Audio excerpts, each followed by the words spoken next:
ఒళ్ళంతా టాటూలు వేసుకుని చూద్దాం రండి. పూర్తి వివరాలకు చదవండి రేపటి సాక్షి దినపత్రిక. మణికొండ చిత్రపురి కాలనీలో నిర్మించిన విల్లాలకు నిర్మాణ అనుమతులు లేవంటూ మణికొండ మున్సిపల్ కమిషనర్ నోటీసులు ఇచ్చారు. ప్రభుత్వం జారీ చేసిన జీవో నంబర్ 658 దానికి విరుద్ధంగా నిర్మించారని నోటీసులో పేర్కొన్నారు. G+1 అనుమతులు పొంది G+2 నిర్మాణాలు చేశారని గుర్తించారు. 15 రోజుల్లో నోటీసులకు జవాబు ఇవ్వాలని మణికొండ మున్సిపల్ కమిషనర్ ఆదేశించారు. లేని పక్షంలో కూల్చివేతలు తప్పవంటూ హెచ్చరించారు. నోటీసులు జారీ చేయడంతో సినీ కార్మికుల గుండెల్లో గుబులు రేగుతోంది. గత పాలకవర్గం తప్పుడు నిర్ణయం వల్ల చిత్రపురి సొసైటీకి సుమారు 50 కోట్ల నష్టం జరిగిందంటూ ఫిర్యాదులు అందుతున్నాయి. ఇదే అంశానికి సంబంధించి మరిన్ని అప్డేట్స్ మా కరెస్పాండెంట్ సుష్మితని అడిగి తెలుసుకుందాం. సుష్మిత, చెప్పండి, చిత్రపురిలో విల్లాల కూల్చివేత అంటూ గత వారం చూసాం, 3 విల్లాల్ని పూర్తిగా కూల్చేశారు. ప్రస్తుతం జీవోకి విరుద్ధంగా G+1 స్థానంలో G+2 నిర్మించారని చెప్తున్నారు. అంటే ఒక లెవెల్ మాత్రమే కూల్చేస్తారా, కంప్లీట్గా విల్లా కూడా కూల్చివేసే అవకాశం ఉందా? మొత్తం 216 విల్లాలది ఏంటి మీ దగ్గర ఇన్పుట్స్?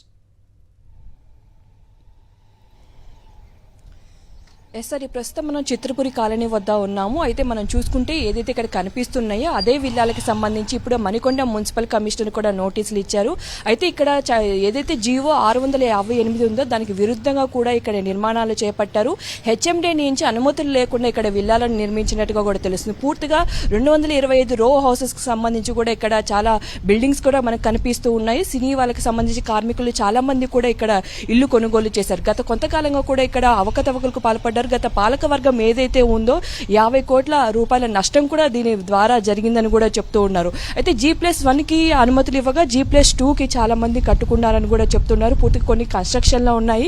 ఏదైతే కొన్ని నిర్మించాలో దీనికి సంబంధించి కొంచెం ముందుకు వెళ్తే అక్కడ 3 బిల్డింగ్స్ ని కూడా ఇప్పటికే మున్సిపల్ అధికారులు కూడా కూల్చివేసిన పరిస్థితి కనిపిస్తున్నాయి. ప్రస్తుతం ఇక్కడ కనిపిస్తున్న ఏదైతే అనుమతులు లేకుండా ఇక్కడ బిల్డింగ్స్ కట్టడంతో కూడా ఖచ్చితంగా వివరణ ఇవ్వాలని కూడా మున్సిపల్ అధికారులు ఇక్కడ నోటీసులు ఇచ్చిన పరిస్థితి కనిపిస్తున్నాయి. 15 రోజుల్లో దానికి వివరణ ఇవ్వాలని కూడా చెప్తూ ఉన్నారు. 2 రోజుల క్రితం ప్రతి ఒక్కరికి ఇక్కడ ఎవరైతే 225 హౌసెస్ లో ఉన్నారో వారందరికీ కూడా నోటీసులు ఇచ్చినట్టు కూడా తెలుస్తుంది. అయితే పూర్తిగా కూడా ఇందులో సినీ కార్మికులకు సంబంధించి చాలా మంది కూడా ఇల్లు కొనుగోలు చేశారు. అయితే ఇప్పటికే చాలా మంది ఇక్కడ చెప్తున్న పరిస్థితులు అయితే ఏం కనిపిస్తున్నాయంటే ఇక్కడ అనుమతులు తీసుకున్నామని కూడా కొంతమంది చెప్తూ ఉన్నారు.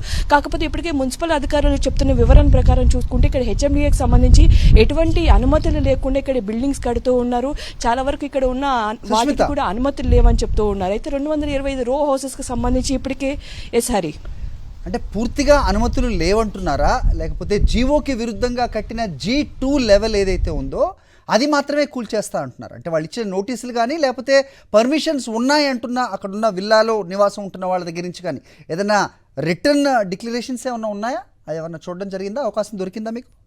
సార్, మనం చూస్తున్నాము గతంలో చిత్రపురి కాలనీకి సంబంధించి ఇక్కడ అవకతవకలు పాల్పడ్డారని కూడా అప్పుడు దీనికి సంబంధించిన ఎవరైతే ప్రెసిడెంట్ ఉన్నాడో అనిల్ కూడా దానికి వివరణ ఇచ్చారు. అయితే ఆయన ఒక చెప్పిన వాయిస్ లో కూడా HMDA నుంచి అనుమతులు మేము తీసుకుంటాము అని చెప్పిన మాట కూడా ఉంది. అయితే దాంతో మనం క్లారిటీ తీసుకోవాల్సిన విషయం ఏంటంటే అనుమతులు లేవని కూడా అర్థమవుతుంది. సో అనుమతులు తీసుకుని దాని తర్వాత ప్రొసీడ్ అవుతామని కూడా చెప్తూ ఉన్నారు. అయితే జీవోకి విరుద్ధంగా కూడా కొన్ని ఇక్కడ ఏదైతే ఫ్లాట్స్ ఉన్నాయి, అంతేకాకుండా G+2 కి సంబంధించి కూడా కొన్ని ఉన్నారు. సో G+2 కట్టుకున్న వాళ్ళ అనుమతులు ఏవైతే ఉన్నాయో వారికి అనుమతులు ఉన్నాయా లేదా సరిగా చెక్ చేస్తామని కూడా ఒకవైపు అయితే మున్సిపల్ అధికారులు చెప్తున్నారు. G+1 కి మాత్రమే ప్రతి ఒక్క విల్లా కూడా అనుమతి ఉంది. అయితే కొన్ని ఏదైతే విల్లాలు ఉన్నాయో వాటికి సంబంధించి G+2 నిర్మాణాలు ఇక్కడ జరుగుతున్నాయని కూడా చెప్తున్నారు. ఒకవైపు ఆ జీవోకి సంబంధించి కూడా ఇక్కడ విరుద్ధంగా జరుగుతుంది కాబట్టి ఖచ్చితంగా దీనిపై చర్యలు తీసుకుంటాము. 15 రోజుల్లో దీనికి సంబంధించి వివరణ ఇవ్వాలని కూడా చెప్తున్నారు. ఇక్కడ చాలా మందితో మనం మాట్లాడించే ప్రయత్నం అయితే చేశాము, కానీ ఇక్కడ వాళ్ళు ఎవరు మాట్లాడే పరిస్థితి అయితే కనిపిస్తుంది. సో ఇక్కడైతే పూర్తిగా అవకతవకలు జరుగుతున్నాయి. గత పాలకవర్గం చేసిన తప్పులకి ప్రస్తుతం ఉన్న పాలకవర్గం పైన వేస్తున్నారని కూడా చెప్తున్నారు. పూర్తిగా 50 కోట్ల రూపాయలకు నష్టం కూడా జరిగిందని కూడా పాలకవర్గం చెప్తున్న పరిస్థితి కనిపిస్తున్నాయి. హరి.